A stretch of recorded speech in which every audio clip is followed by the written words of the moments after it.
बिस्मिल्लाहिर्रहमानिर्रहीम। इस वक्त हम मौजूद हैं यूसी 13 मुल्ला हुसैन कोट।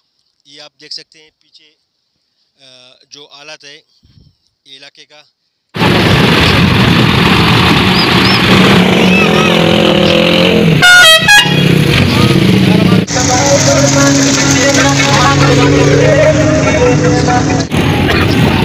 एमडीए के हुकाम से मैंने रब्ता किया है और मिनिस्टर लोकल गवर्नमेंट से मैं रब्ता करने की कोशिश कर रहा हूँ कि एमडीए को पाबंद किया जाए कि कम से कम ये अपने उनका जो डायरेक्शन है, जो मेन रास्ते जो रोडें हैं, रोड की जो शक्ल नहीं है लेकिन जो कच्चे रास्ते जो बन गए हैं, जो रोडों से कच्चे रास्तों की शक्ल इख्तियार कर गए हैं, उसके लिए मैं रिक्वेस्ट करूँगा कि